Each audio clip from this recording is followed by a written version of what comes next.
Swadika, we're so happy you could join us for Newsline. We're broadcasting live on NBT, Radio Thailand, FM 88, and on NBT World.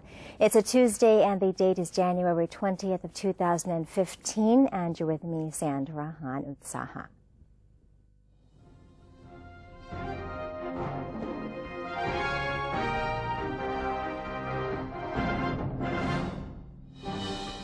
Welcome to today's segment of Thailand Moves Forward. In our first story, the Prime Minister has extended his invitation to large-sized companies to open their plants in the country's special economic zones. Prime Minister General Prayut Chan-o-cha said that the government is determined to push ahead with its planned opening of 5 special economic zones, which will likely be located on land owned by the government. General Prayut stated that government-owned land is set as the first choice for the designation of the special economic zones because the private sector has begun to take advantage of the rising land prices by buying up land for speculation. He added that the government is planning to invite businesses to invest in state-owned land where basic utilities are made ready, although such a project means hundreds of billions of baht in government investment. The Prime Minister also stated that the first special economic zone is set to take shape in Mae Sot district of northern Tak province. The Policy Committee on Special Economic Zone Development has approved more plans for the special development of the economic areas. Deputy Transport Minister Akhomtham Phithiyaphaisit said that the Policy Committee on Special Economic Zone Development's first meeting of this year resolves to approve in principle the types of target businesses for the special economic zones. He added that a subcommittee is to be set up to work on the demarcation of the special economic zones. In addition, the Deputy Transport Minister said that the committee approved the proposal that the Board of Investment of Thailand and other related state agencies be invited to take part in further meetings to discuss the details of the project. The Policy Committee on Special Economic Zone Development asked the Labor Ministry and related agencies to design a system to work with the employment of migrant workers for the special economic zones, as well as to design public health, educational, and safety systems. An orchid market is being organized by the Minister of Agriculture and Cooperatives on the roadside near Government House in order to give an introduction to the Thai orchids for local people and to broaden the distribution channel for the Thai orchids, especially in the local market. Kun Suchani Arungmanpon has this report. Ministry of Agriculture and Cooperatives of Thailand organized the orchid market beside the Government House, featuring the display of the extraordinary hybrids and species of Thai orchids, and also the export exclusive ones that will be on sale by the retailers for the first time in this event. The event, featuring displays of blossoming orchids, will not only brighten your day, but also introduce you to the world of Thailand's recognizable flower symbol. The activities include many interesting workshops concerning new technology used with orchids. For example, the orchid virus test kit, methods of growing and maintaining orchids, arranging orchid displays, and many other aspects of enjoyment of this elegant flower. The market includes the availability of exclusive species of orchid and ornamental plants by various Thai orchid distributors, and also the display of unique hybrids of Thai orchid species which have received various international awards and are named after the Queen and the members of royal family. ความพิเศษของไม้ต้นนี้ชื่อเป็นสกุลสิงโตนะครับเป็นกล้วยไม้พันธุ์แท้ของประเทศไทยซึ่งมีความพิเศษตรงที่ว่าเป็นไม้หายากมากนะครับแล้วก็ออกดอกเนี่ยทีหนึ่งก็เป็น100 ดอกอย่างที่เห็นนี่นะครับเป็น100 ช่อแล้วก็เนี่ยเพิ่งไปประกวดที่กำแพงแสนงานช้างชนช้างครั้งที่9มาที่สวนสุวรรณภูมิออร์คิดนะครับแล้วก็ได้รับรางวัลที่1แล้วก็ติดรางวัลยอดเยี่ยมประเภทของกล้วยไม้พันธุ์แท้นะครับ The market is held by the ministry and related sectors to boost the Thai orchid trade as it supplies both the local and world markets. While the quantity and price of exported cut orchids in 2014 was lower by 3.12% and 2.96% respectively compared to the figures in 2013. We try to promote the market, expand the market for orchid, not only in some area like Pakong Talat. We want to expand to the other place of market. We want to campaign for the domestic consumption more and more because we have to depend on the export market. It's not consistency. We have to expand more to the other market, like in some region for tourist area, for the hotel, for the restaurant, the other that use a lot of orchid, a lot of flower. They can change to be the orchid, and we're going to construct the new market for orchid. The orchid market is organized beside the government house from 9 a.m. to 6 p.m. from Monday to Wednesday until the end of March. And if you're a fan of flower, this event is really something that you shouldn't miss. Sushani Rumwanporn reporting. Thank you to Constitution for that report. And the National Reform Council, or NRC, has held a meeting titled the Vision Workshop on practical ways to achieve reform goals. NRC President Tianchai Kirannan stated at the opening ceremony that the meeting is aimed at reaffirming the NRC's reform vision and to once again gather input from diverse opinions and expertise of NRC members to make sure that the draft constitution addresses the nation's important issues such as social and economic inequality. Mr. Tianchai hopes to expand the scope of reform measures in this workshop while considering public opinion along the way. In doing so, the NRC may consider restructuring its reform committees to better suit the work that needs to be done. As for the 21st petroleum concession, the NRC president said the reform body had already made suggestions regarding the matter to the government and would not discuss the issue again as the final decision rests upon the government. The Foundation of Thai Transgender Alliance for Human Rights has expressed its appreciation to the Constitution Drafting Committee, or CDC, for including the term sexual identity in the permanent charter. First Vice President of the National Reform Council, NRC, and CDC Chairman Bawansa Utwano received a letter of appreciation from Mr. Ronapum Samaki Karom, Chairman of the Foundation of the Thai Transgender Alliance for Human Rights. Mr. Ronapum said he was grateful for the CDC's attempt and commitment towards protecting the rights of all Thai citizens. The CDC last week decided to add the term sexual identity to the list of rights protected under the new Constitution. The new term also seeks to expand gender protection beyond a person's biological sex upon birth. The group also asked the Charter Rewrite Committee to add the term sexual orientation to the Constitution to further enhance rights protection. In reply, Mr. Bawansak said the NRC and the CDC attach great importance to gender equality, as such a matter will bring Thailand to be on par with other civilized countries. When promulgated, he said the new Constitution will protect the rights of all individuals. The Constitutional Drafting Committee's review of the draft charter has moved on to the parts that are related to court and justice system. The CDC started the review of Part 3 of the draft Constitution with a look at Article 1, which is about the general principles of the justice system, such as the time frame of court proceedings and the details of the verdict. The meeting also added new terms to this part of the draft charter in order to help speed up the trial process, and a term which requires the court to publicly disclose any verdict the judges have reached in any case. During the discussion, some CDC members raised concerns about the suggestions that the public be allowed to veto any verdict, saying such a provision may impact the rights of other people, especially in cases that involve family issues.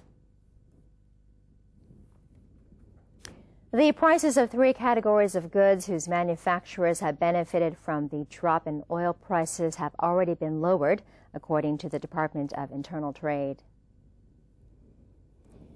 Department Director General Bunyarit Kalyanamit said the 3 categories include lubricants, plastic beads, and construction materials. PTT has lowered its prices of lubricants by 2 to 5%, and prices of the remaining manufacturers are expected to be reduced by early February. According to Mr. Bunyarit, plastic beads have become 3.85 to 7.7% cheaper. He also said cement prices have dropped by 2 to 4%, roof tile prices by 5 to 7%, steel bars by 1,500 to 2,000 baht per ton, metal sheets by 1,000 to 1,500 baht per ton, and structural steel by 1,000 to 1,200 baht per ton. Mr. Bunyarit disclosed that chemical fertilizer manufacturers have promised to lower prices of 50-kilogram bags of fertilizer by 10 to 30 baht. He also made the assertion that there will be no shortage of palm oil, and each liter will retail for no more than 42 baht. People living in Thailand are currently saving money as the price of oil has dropped. But what implications does this have for the overall economic picture? Well, NBT World reporter Panut Sisansap interviewed the Senior Vice President and Team Head of TMB Analytics at TMB Bank, Dr. Benjarong Suwankiri, to get answers to these questions. Back in July 2014, the price of crude oil was a little over $100 a barrel.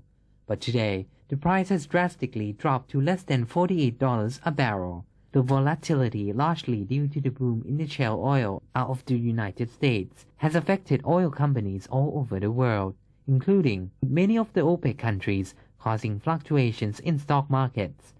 Thais are enjoying access to cheaper oil, with nearly every type of fuel running at or below 30 baht per liter. This means filling the tank for many people is costing less than 1,000 baht, which was unthinkable just several months ago. But while there are cheaper prices now, what does this mean for the economy as a whole? Senior Vice President and Team Head of TMB Analytics at TMB Bank, Dr. Benjarong Suwankiri, has the answer. There's a major concerns going forward, but bear in mind that all in all, Thailand is a net beneficiary in this oil price drop. We are a net importer and buy a lot. About 20% of our imports are oil and natural gas. We do export some refined oil, but that's only 5% of our export. So as a net, we're a big net importer. So any analysis would confirm that Thailand would benefit from the drop in oil price. But of course, in terms of the trade partners and investors, and even in tourist industry, those are relying on incomes coming from the oil exporting nation, especially those from the Middle East, those who suffer a little bit. For example, we have to watch industries such as exporting vehicles, especially the pickup trucks that's going to the Middle East. That's a large share of this group's export. This will actually be some key industry-specific risks we have to watch for, but as a net, Thailand should benefit from the oil price drop. The economy seems bright with the lower cost of petrol to transport goods and services, and many businesses will gain from higher returns and thus stimulate the Thai economy. However, don't expect that the low price will remain this low for too long. Eventually, the price of oil will likely climb again, as many speculate that the drop from OPEC is motivated by political and competitive reasons, as the United States has ramped up its production of shale oil over the past few years. According to Dr. Benjarong, we can expect the price to remain at this level for a while, so let's enjoy the lower price of oil for now at least. But we should still keep a cautious eye at the pump prices. I'm Panut Sisansap, reporting. Thank you to Kun Panut for that report. And the Office of the Private Education Commission insists it will press ahead with its proposal for the government to tax tutoring schools, as it believes doing so would contribute to an improved standard for the establishments. Mr. Bandit C. Puttangul, Secretary General of the Commission, said the proposal awaits being included in the agenda of the cabinet meeting. According to Mr. Bandit, the Commission has already consulted relevant agencies such as the Ministry of Finance, Ministry of Information and Communication Technology, Ministry of Commerce, and the Office of the Council of State. The proposal calls for income tax to be collected from all tutoring schools. Mr. Bandit said the collection rate will be considered by the Ministry of Finance, which will categorize the entities into juristic persons and natural persons. According to Mr. Bandit, collection of tax from the roughly 2,300 tutoring schools nationwide would improve the quality of teaching. The Public Health Ministry has dispatched 1,000 more protective masks to people affected by thick smoke from a dump site fire in Gabinburi district of Prachinburi. According to the Public Health Minister, 773 local people in 222 households were affected by the fire. The blaze, however, has been extinguished while the smoke lessened. The ministry expedited relief from the fire's impact on public health. Gabinburi Hospital dispatched medical staff to provide affected people with first aid and health checks. 25 to 30 patients came to have their health checked yesterday. Most of them had limited symptoms such as a burning sensation in their eyes, pink eye or conjunctivitis, nasal irritation, and a sore throat. However, their lungs were normal. Staff are assessing the air pollution caused by the dump site fire. People living in an excess of air pollution are being evacuated to a safer place.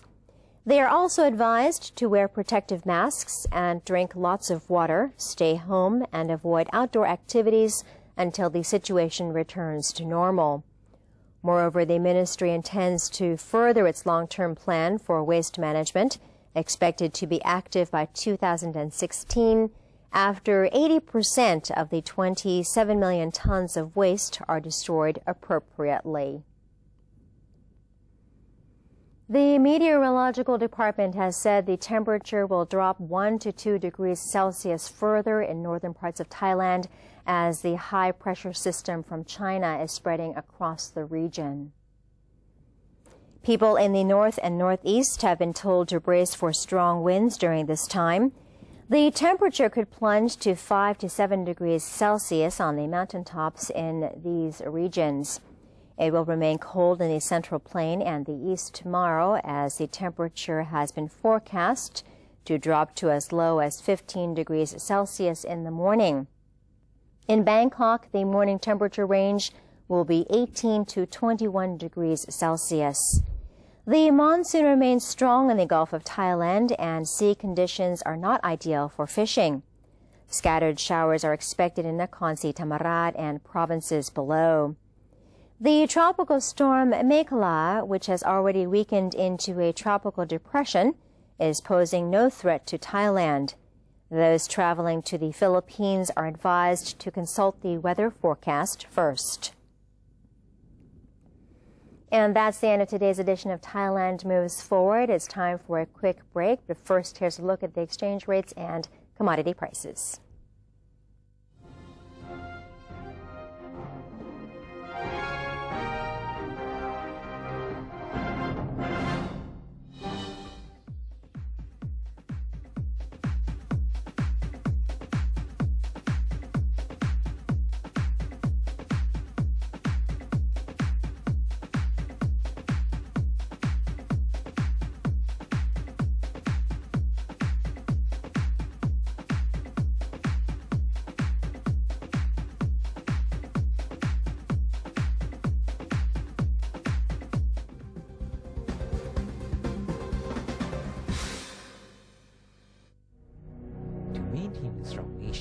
Thailand is promoting 12 core values for the good of the people.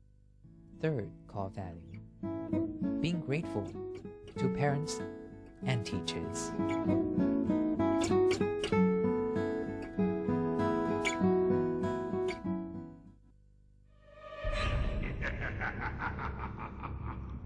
Even even if we don't see them. They are amongst us. And they're hungry.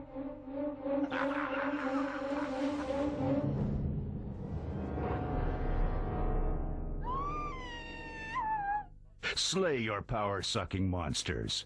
Take their power away. Think when you plug.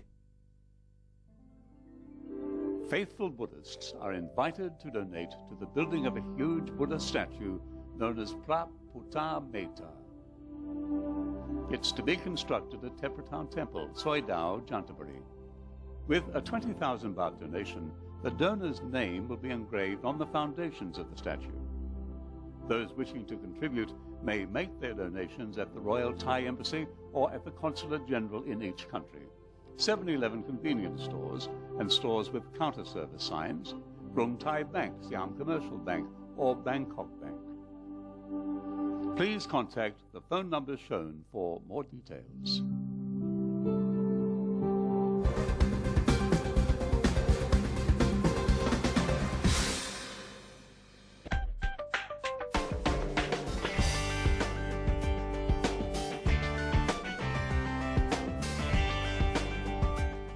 Welcome back. You're watching Newsline. Indonesian investigators yesterday said that terrorist attack was unlikely to be the cause of the AirAsia plane crash. The comment was made by an investigator with Indonesia's National Transportation Safety Committee, who stated the voice from the cockpit does not show any signs of terrorist attack. In a laboratory in Jakarta, investigators hoped information from the aircraft's flight data recorder and cockpit voice recorder could help resolve the puzzle of the final moments of flight QZ8501. Investigators say they have transcribed 50% of the data from the cockpit voice recorder retrieved from the bottom of Java Sea last week, but have not yet interpreted what was in the recording. The chief of the National Transportation Safety Committee said a preliminary report is due to be released on January 28th, 30 days after the incident. So far, only 53 out of 162 bodies have now been retrieved and brought to Surabaya for identification. And that's it for today's edition of Newsline. For any comments or suggestions, please feel free to email them to us at newsline.nbt@gmail.com. You can also follow us on Facebook by simply typing in NNT, and you can check out our website at thainews.prd.go.th/newsing. We're going to say goodbye today with footage of Flower Festival in Kanchanaburi province. Have a great day. I'm Sandra Hani Saha. Sawadee ka.